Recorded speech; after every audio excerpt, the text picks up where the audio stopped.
All right, yo, guys, it's Tuesday morning, so obviously you're expecting a Tuesday morning tech tip, right?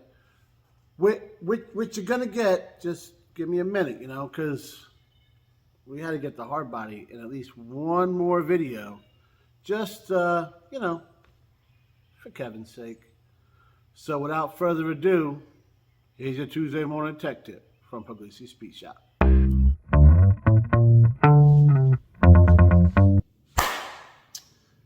All right, guys. So a little different than we're going to the board. That's what I'm saying. So when we haven't used the board, we tend to make some mistakes. And I constructed this list here. It's lessons learned. All right. So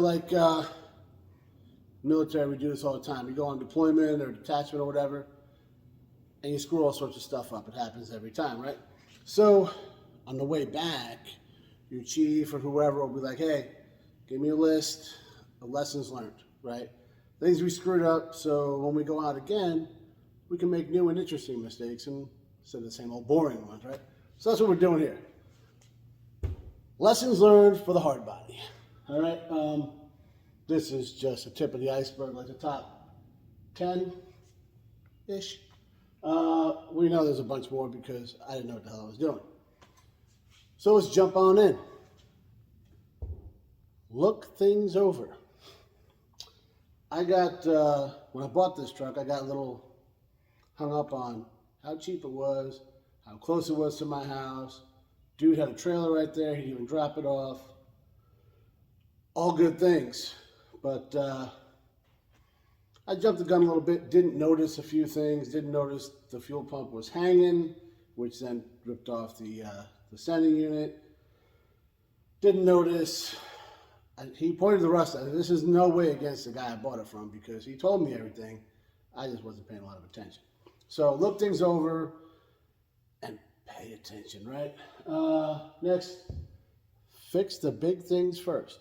Now we started off on the right track, right? Like, well, let's make sure the motor's good. So, we did we got it running, we got it driving. Took 2 shots, but we got it done. And then we dove into body work and lights and all this little stuff, knowing the frame was rusted. And I didn't really want to do it. I didn't want to deal with it. So instead of just doing the stuff I didn't want to do, I wanted the other stuff and left the major thing I didn't want to do for last. Never a good idea. Double all estimates. And I'm not just saying if you're having work done. I'm saying time, parts, how much metal you're going to need, how much, everything is, you need to double it just to be safe. So this way, when it comes out of more than you planned, you're not surprised, Watch out for rabbit holes. What I mean by that is, well, hey, this is messed up, so let's fix this, and this, and you keep on going. Next thing you know, you're $50 short of a whole restoration, and you still got a rusted frame. Ask me how that happens.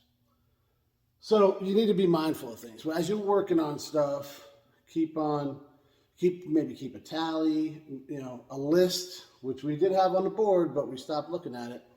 And, we went down some rabbit holes, guys, with every single thing we touch on this truck. So let's go down the rest of the list, and I'll tell you where we kind of fell off the rails. So, kind of goes right here, right?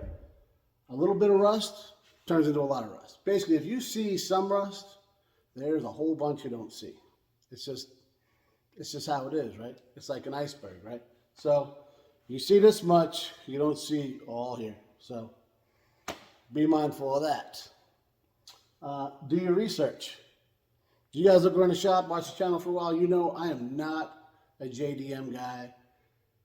Really don't know much about that kind of stuff, right? So, did I have any idea what I was doing? Absolutely not. No. I know basic mechanics, and most of it worked. Some of it didn't.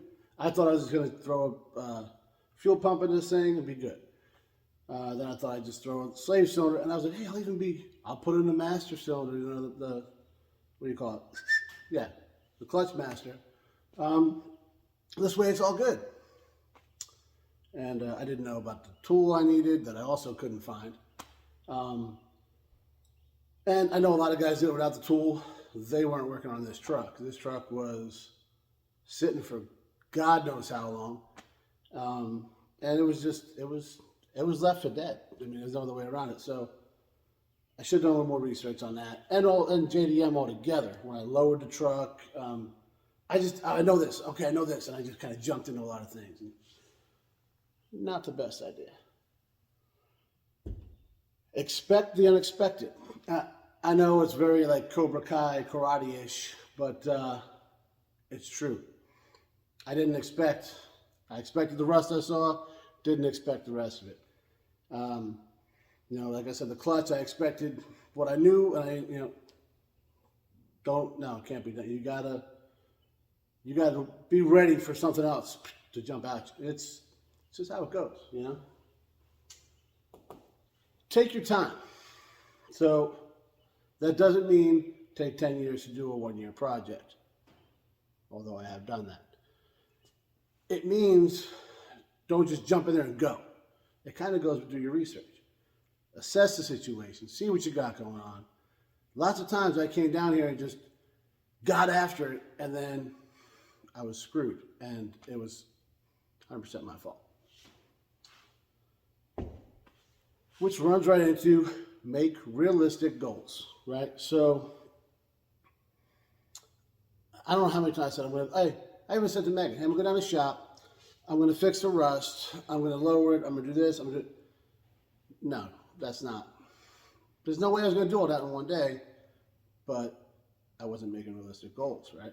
So, and a lot of people do this. Kevin, you know, he built that FXR, right? Beautiful motorcycle, and it came out awesome. I absolutely love that bike. A lot of you guys see on the channel, you love it too. He said, I'm gonna do it in 1 year.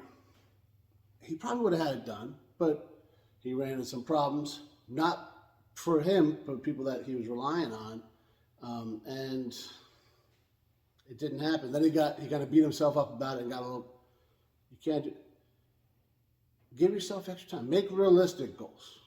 I know this was not, do one thing a day. I'm taking that from Dan from DD Speed Shop because it's just a great idea. If you go outside the shop and do one thing every day, even if it's a little thing, you're making progress, right? Things don't stall, you don't get discouraged. Whereas what I did is I wouldn't do nothing for a couple of days because I was so frustrated with the truck, and then I come down here and try to do everything. Never going to work that way, guys. So, one thing a day. That's a big one.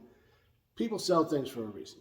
They always do. There's always a reason. Either they're tired of it, they can't afford it, they don't know how to fix it, it's just gotten too bad, they just don't want it anymore. Maybe it's, you never know, right? So, I usually ask them, hey, why are you selling this? And when I sell something, I tell them, hey, this is why I'm selling it. Doesn't mean they're always going to be honest with you, but you know, sometimes you can read people a little bit, and I'd love to tell you that people aren't out to screw you, but we all know better. So make sure you know why, and make sure that the reason he's selling it or she's selling it is something you want to deal with. That's over to you, you know? Probably the most important thing, right? Keep it fun. The second I stopped having fun on this truck was the second I probably should have stopped working on it. At least, like I did the first time, I pushed it out. I'll get to it later, right? Well, I didn't do that. And it just kept getting more frustrated to where I was actually getting aggravated down here and bringing it up to the house. And Megan's like, you gotta get rid of this truck because I ain't dealing with your attitude. And you know what, 100% don't blame her, because that's what I should have done. I screwed this whole thing up. The second I got all pissed off, and I do this for fun, guys. I don't do this to make a living. Thank God you guys see the work, right? But no, And so when it's not fun, you're not going to want to come down here. So then what does that do? That makes you not do one thing a day. It makes you make unrealistic goals. You see, it keeps going on and on and on. And that's exactly what I did, guys. So although I did show persistence, there's a lot of things, you know, I could have done a lot better. And I appreciate all you guys out there that kept telling me, hey, man, I appreciate you coming back and doing it. I appreciate you coming back and doing it. That's kind of what kept me going, because I was over this truck for a long time. And it sucks because it's a cool truck, right? And, you know, the new owner, Raekwon's got it. He's super excited. And, you know, I can't wait to see what he does with it. A lot of stuff's done. A lot of stuff's not done. He'll take it to the next level. And it sucks that I got upset with it when I could have just, you know, here's somebody so excited to work on it. You know what I mean? You guys, you get it, right? So I added this one last thing on it. Ask for help. I am terrible at that, all right? So my buddy Luigi, he's a big JDM guy. He wants to boost everything. He's had some 240s and whatnot. And he kept telling me, hey, man, let me know when you work on it. Hey, man, let me know. I never let him know. I never called him. I never knew. He's probably 10 minutes away from me. And I see him at work on Monday. Why don't you call me? Probably the same reason he doesn't call me when he needs help, because it's what we do. We're idiots, right? Ask for help. There's RJ Davenport's on YouTube. He's a huge Nissan guy, right? And fellow Navy guy. But one time I reached out to him. I mean, it's ridiculous. I should have, you know, how many times I should have hit him up? Hey, man, I can't figure this out. Hey, man, I can't. But instead, I'm there Googling like an idiot and reading a bunch of forums that, sorry, but a lot of guys don't know what the hell they're talking about. But, man, they'll put that stuff down in a forum. You know what I mean? So this is just a small thing of things that went, I don't want to say went wrong. Because at the end of the day, the Nissan project was a huge success. So we saved the truck. It was going to the scrapyard without question, right? And we got it back on the road. We got it running. We got it driving. We sold it to a dude that is super happy to have it. Awesome guy. And Raekwon, I hope you're watching this, and I hope you're loving that truck. And you know, if you guys saw the smile on his face, I'm gonna tell you what, you can't put that anywhere else, you know. So, saving the truck, getting it to the right guy, all those kind of things, just straight awesome. So it's definitely, I don't regret it at all. I just regret a couple of things I did. Thanks for watching, guys.